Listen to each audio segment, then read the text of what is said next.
Welcome back to Rolling Solo. My name's Adam Smith, and today I am excited to continue the playthrough for Slay the Spire, the board game from Contention Games. We'll pick things up exactly where we left it off in Act number 1. We're just over halfway up this act, and I also want to mention the fact that if you have not checked out part number 1, the how to set up video or the game unboxing and the collector's edition to understand how we got to where we're at, I'll put a link to the entire showcase in the top right-hand corner. Now, something I want to change at this point going forward is that all the map tiles that are here should be face up and revealed. In other words, you shouldn't have unknowns. Of course, the randomization will take place in every play, but you should be able to see all light and dark tokens. Now, you can play with them all face down. There's nothing saying you can't, but you'd be making the game harder on yourself, and I'm a sucker for punishment, and I've actually become kind of accustomed and enjoy the unknowns of what can happen through these choices with them face down. It's also worth mentioning in the daily climb section where you find the achievements and everything, you can actually run into a situation where you do actually keep these map tokens face down like I'm playing right now. But for now, I'm going to go ahead and reveal everything that is here. And of course, everything that is lower than where I'm currently at doesn't really matter at this point because we've already traversed past it. But going forward, this now gives us options that we can see. Now, as you can see right now, I have an event to choose between or a campfire. And after gathering poll results inside the Discord community as well as in the comments on the video, I'm going with the event. Let's find out what the Ironclad has found for this event. We stumbled across the living wall. It says 3 faces materialize from the walls and speak. Forget what you know and I'll let you go. I require change to see a new space. If you want to pass me, then you must grow. So we have 3 options here. We can forget to remove a card. We can change to transform a card, or we can grow to upgrade a card. It's really hard because I really want to either change or grow, but instead I'm going to choose to forget because I've got a curse in my hand that has plagued me from the very beginning of the game, which is clumsy. We're going to remove this curse from my deck. We'll continue now to the campfire as this is the only option for me at this point. At the campfire, I have the choice to rest and heal 3 HP. I currently have 8 out of 10 HP, so I wouldn't be maximizing that fully. And you also note we have another campfire coming up after we choose to either go to the elite or to a regular enemy. So because of this, I might actually hold off on the resting, and instead at the campfire that we're at right now, I'll instead smith, allowing me to upgrade a card. And I've chosen this rage card I recently acquired because I can make this thing free. So now this rage card, when it comes to my hand, is not going to deplete any energy when I use it, allowing me to maximize all the attack cards in my hand to get a whole bunch of block. That's going to be handy. Out of the 2 options, let's choose to be aggressive and go after the elite. Looks like we stumbled upon some sentries. We got ourselves 7 HP for this enemy. It's going to be using die rolling to determine what it does. And below it says it's going to summon sentry A, B, etc. until there's 3 enemies per player.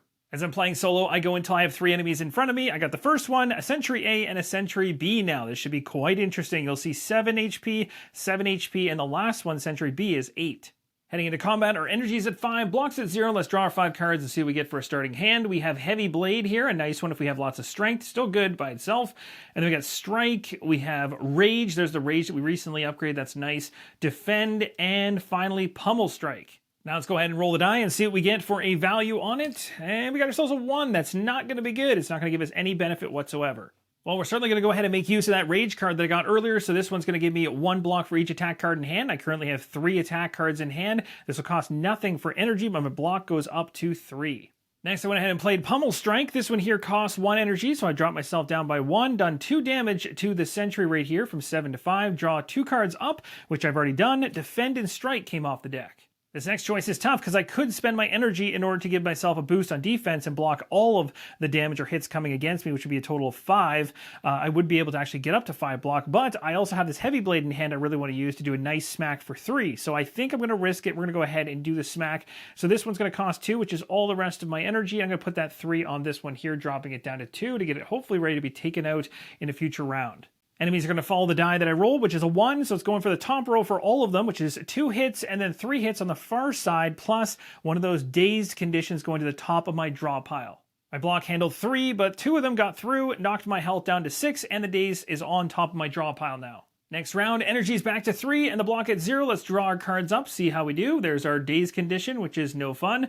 We got anger, we have defend again, and we have strike. Now let's go ahead and roll the die and see what we get. Hopefully we get to trigger something along here. That'd be nice. We got ourselves a 4. That's a good roll. We got potential here and here. The die result of 4 is awesome. The loaded die triggers for 1 block, which I've given myself. Also, the stone calendar is going to trigger, allowing me to throw 4 damage at an enemy. I'm going to choose to throw it on Sentry A, which is going to drop it from 7 down to 3. Now, before triggering any die relic abilities, I also have this start of turn 1, which is cool, but it only matters if I have leftover energy from the prior turn. Haven't had a chance to use that yet, but might be able to in the future. Let's start things off by going ahead and using a strike for 2, which will cost me 1 energy. This 2 damage is enough to take out this Sentry.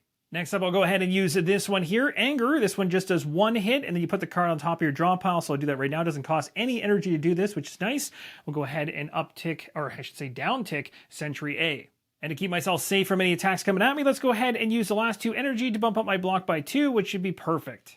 That's the end of my turn. As this card is ethereal, it goes into my exhaust, but as you know, dazed cards don't stay in the exhaust area. They immediately go back to their respective decks. Enemies now go based on the bottom roll, thanks to the roll of 4. It's going to be 3 damage coming at me, but I block all of it thanks to my wonderful block situation. But I do get 1 dazed card, which goes right back on the top of my draw pile. Time to find out what I got in hand this time around, and we're going to go ahead and draw, and we got our dazed, we got ourselves an anger, we have inflame, nice one, bash, and finally, spot weakness. Now it's time for the die roll. Hopefully it's on my side. Let's see what we get. We got ourselves a 3. That's not going to trigger anything here. Unfortunately, it gives me nothing. That's going to tell us that the enemies are going to be going for their top row. I'm pretty happy with this hand overall. I think I can make something happen here. We'll go ahead and use Inflame first. This will cost 2 energy, and it's going to suck up a lot of what we have. And then I'm going to be able to go ahead and gain a Strength. That's nice. And then by doing this, when I play Anger next, which goes back on top of my draw pile, but doesn't cost me any energy, instead of doing 1 hit, it's now doing 2, and 2 is exactly what I need to take out this Sentry up here. So the second one is now gone. I'm in a tough position because the attack that will be coming towards me is the Sentry's 3 hit, and I have no defense whatsoever, no block, so all 3 will come through, dropping me from 6 down to 3. I don't like that. So really, with the cards I have in hand, I can't do as much as I'd like to right now. I could stop here and use Ice Cream to keep that 1 energy for the next turn. Dead Branch is cool as well. Once per combat, draw 1 card for each card in your exhaust pile. If I happen to have a bunch of cards in here, that would be a beneficial thing to use. For now, what I'll do is use a Spot Weakness. It's going to allow me to burn my last energy, and we're going to go ahead and take a Strength if the die is on a 1, 2, or 3, so we're going to buff ourselves up for a future attack, essentially. At this point, I go ahead and discard my hand, and of course, the dazed card that was in my hand is now going back to its respective deck. The enemy's going to throw its 3 damage against me. I have no block, so it's going from 6 all the way down to 3, which is not fun.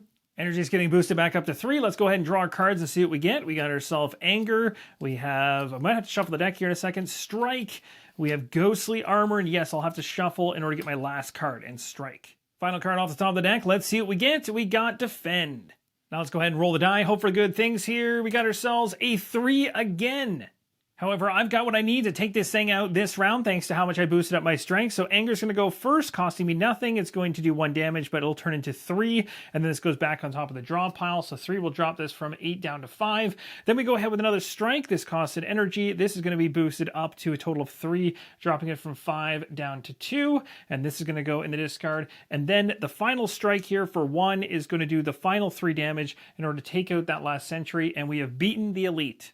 Now it's time for some rewards. In the top left-hand corner, we got 2 coins added to our pool of 4, so we got a total of 6 now. Of course, I could exchange this for a 5 coin if I wish, but we'll continue on. Next up, we get a relic. We got ourselves a ninja scroll. This seems cool. Once per combat, you can do a hit and then another hit, triple each hit as a separate 0-cost attack. Now it's time for the card reward. Drawing 3 cards off the deck. I don't have to take one if I don't want to, but we have Sever Soul, Seeing Red, and Iron Wave. So in the top left here, 2 energy to get 3 hit, exhaust 1 card in your hand. Seeing Red is 1 energy, gain 2 energy, and exhaust this card. And then Iron Wave is 1 cost of energy, and you get a hit as well as a block. I'm going to go with Seeing Red. Now, for now, when I pay 1 energy in order to gain 2 energy, I'm really only effectively gaining 1, but if I can potentially upgrade this in the future, I can make that cost 0, and then I'm actually getting the maximum benefit for this card. Now, as great as taking a boss down, we can't forget about the fact we are now down to 3 HP. We are not doing so good on the health side, but we are headed towards a campfire at this point. We have a choice between healing 3, which is going to be the obvious choice for me right now based on where I sit, or I could go ahead and upgrade a card. So we're definitely taking that 3 HP. That'll jump us to 6. I've made it to the final battle of Act number 1. The boss we're going up against is the Hexaghost. The Hexaghost uses cube action, so I got a red cube at the very top there, and we also have the HP depicted at 36 thanks to the top right of the boss card, letting us know for one character the health of this thing's 36. We got to get through that in order to complete Act number 1. Let's get ready for our very first combat round. We got our energy at 3, we got our block at 0, and unfortunately I only have 6 health going into this fight, so here's hoping my defense can keep me alive. We're going to go ahead right now and draw 5 cards, see what we get. So off the top of the deck, we got ourselves Ghostly Armor, we have a Strike, which has been upgraded, we have a Pummel Strike, which has been upgraded, a Bash, and finally a Strike. Now let's roll the die and see if it's in our favor and we get something off of it. We got ourselves a 5, that's going to allow us to get a block. So my block's increased by 1, which is nice. Also, the pen nib is going to help us out because we just made this enemy vulnerable. The good news is the 1 block that I have is going to help me against the 1 hit that's coming towards me when the enemy gets to activate. So I can really focus on offense right now. So we're going to go ahead and spend an energy to do Pummel Strike. So we'll drop this down to 2. That'll do 2 hits against the enemy, but it's vulnerable, so it's going to do 4 instead. And we get to draw 2 cards. Not bad overall. The 2 cards I drew were Inflame and Seeing Red. We'll put those in my hand. I still have 2 energy to spend if I wish. I'm absolutely going to play Seeing Red. It's going to cost me 1 energy, but then immediately I'm allowed to gain 2 energy. So basically, I'm essentially gaining 1 overall. And then this card goes into the exhaust area. I feel like it's as good a time as any to go ahead and play Inflame. So we'll spend 2 energy right now in order to get ourselves a Strength. The last thing I'll do is spend an energy in order to do a Strike, which is going to be 2 hits plus the Strength here, which is going to be a total of 3 hits against the enemy, dropping it from 32 down to 29.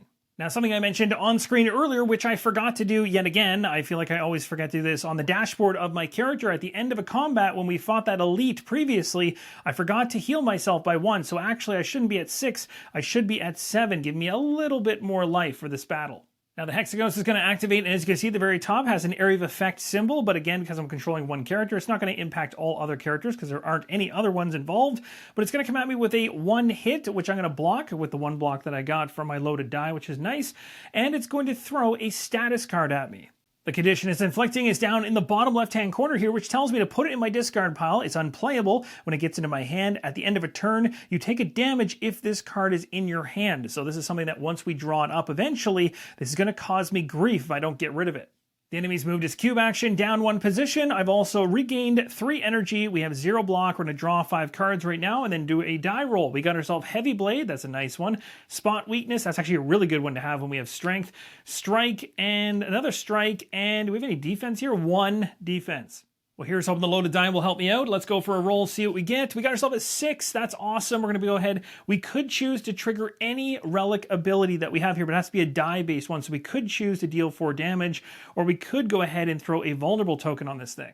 I'm definitely going to trigger the die relic ability for the pen nib because it's going to give me a vulnerable token on the Hexaghost, which I've already placed, and that's going to allow me to do a big time hit because I have Heavy Blade in hand, and that is a great card to have right now with the Strength on me. I would have loved to have gone ahead right now and used Spot Weakness to get another Strength, but the die is not currently on 1, 2, or 3, but I still get the advantage of using the Heavy Blade right now. It's going to cost 2, which is a lot, but with a vulnerable token on the enemy and a 3 hit plus 5 for each of these tokens that I have, it's 8, and then it's times 2, which is 16 damage. The Hexaghost takes a massive slash, dropping it from 29 to 13. With my final energy, I'll go ahead and boost up my block, seeing as I don't have any right now, and this thing's coming at me. Now time for the Hexaghost to activate, and it's going to come at me pretty aggressively with a 2 hit to start, and I can only block 1 of those, so 1 getting through. That's going to drop me down to 6, and it's going to hit me again for 2. I don't have any other block to stop that, so it's going to drop me down to 4. Not good, and we're going to be placing one of these status cards in our discard pile. Brand new combat round. We got our energy up to 3, blocks at 0. Let's go ahead and draw our 5 cards up. First one off the top, we got ourselves Rage, a nice one to always have. Strike, then Defend, then another Defend, and finally Anger. Let's go ahead and roll the die, see what we get. Hopefully something that will help us out. We got a 1. That's not good. That's not going to give us anything. Let's go ahead and play Anger. This is a free cost card. This will end up on top of my draw pile right now for 0. So it's going to go like this. It's going to do 1 hit plus 1 for my Strength, which is 2, dropping the enemy down to 11. I know the Hexaghost won't be attacking me during this combat round, which is nice. It will be throwing status conditions into my deck, though, so I don't have to worry about defense as much. So this might be the time frame to actually keep some energy going into the next turn, but I'll use 1 to do a strike, because this will be a 1-hit plus the strength. That will allow for at least 2 damage, dropping it from 11 to 9.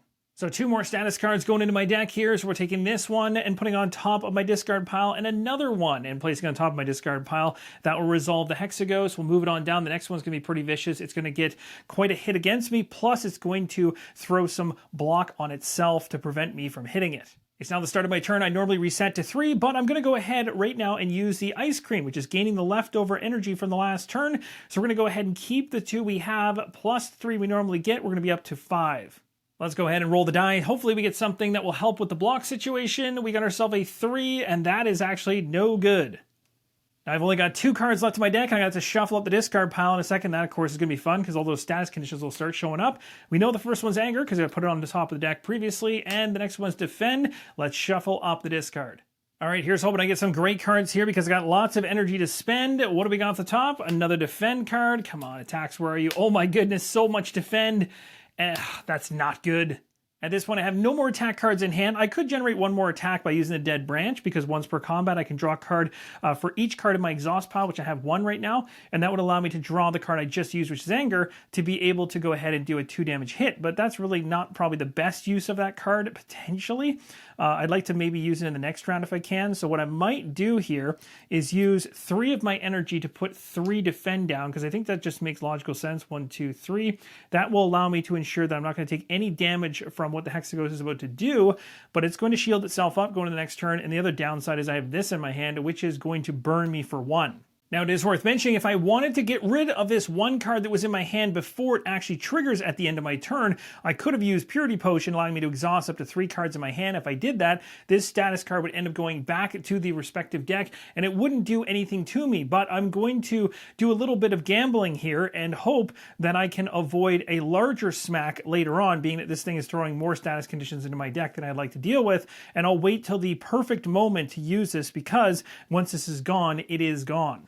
Based on that burn status card in my hand, I lose 1 HP, so I'm down to 3 HP. The enemy is going to go now. It's going to hit me for 3, but I have 3 blocks, so nothing getting through, but it's going to add 5 block to itself. Not really a big fan of that, and we've moved the cube for the Hexaghost. Also, I'm going to use my Ice Cream again to keep 2 energy, which I have, and when I reset back to 3, I will now have 5 total. Time to drop our cards and see what we get. We have Anger right off the top. We have Strike. We have another Strike, we have Rage, and we have Defend. Let's go to the die roll and see what we get. A 3, that's not going to help us yet again. Let's go all out and see how much damage we can throw at this thing. We do know it has defense now, so we're going to go ahead with the Anger card, which is going to be a 2 damage attack. Putting this back on the draw pile, it doesn't cost any energy, but 2 damage is going to take away the 2 shields. It has 3 remaining. We still have to chew through. Next, we're going to go ahead and actually use Ninja Scroll, I think, because based on what I've got in hand, I haven't been able to punch up my strength a little bit more, but I'll go ahead and use a one-time use of this. Allows me to treat these as 0-cost attacks. I get to hit once, and I get to hit again, so that means that the strength is going to be added to each of these as their individual attacks. So we're going to go ahead and do 2 hits, which is going to be blocked by 2 shields, and then another 2 hits. One of them is blocked, but one of them gets through. That's going to drop it to 6. Now let's get creative and use the Dead Branch. We're going to go ahead and use this once per combat to draw a card from the draw pile. Of course, we know which one it's going to be. It's the 0 Anger card, which is going to do 2 more damage, dropping it down to 4, and then this card goes right back on top of the draw pile. Next, we'll go ahead and play Strike. This is one of the ones that's been upgraded, so it's 2 plus the 1. This will cost 1 energy to do it, and that's 3 hits against the enemy, bringing it down to 1 health remaining.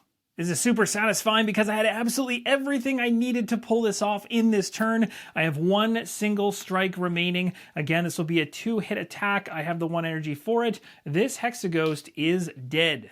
The first thing I'm going to do, because I keep forgetting it all the time, is to go ahead and increase my HP. End of combat, I get to heal 1, so I'm at 4. And just a reminder that any dazed or status conditions that are sitting inside your deck do not remain there at the end of combat. They all come back out. That includes what's in your hand, the discard pile, or your deck. All of those go back to their respective decks. The only ones that don't are the curse cards. Now let's check out the boss rewards in the top left-hand corner. We got 3 coins, which is awesome. So we'll take 2 away and we'll add a 5 coin into the pile. So we got a total of 9 now. The Hexaghost now gives us a boss relic, the very first one of this play. So when you're playing solo, you draw 3 cards. You may select one if you wish. You don't have to pick any of these if you don't like them.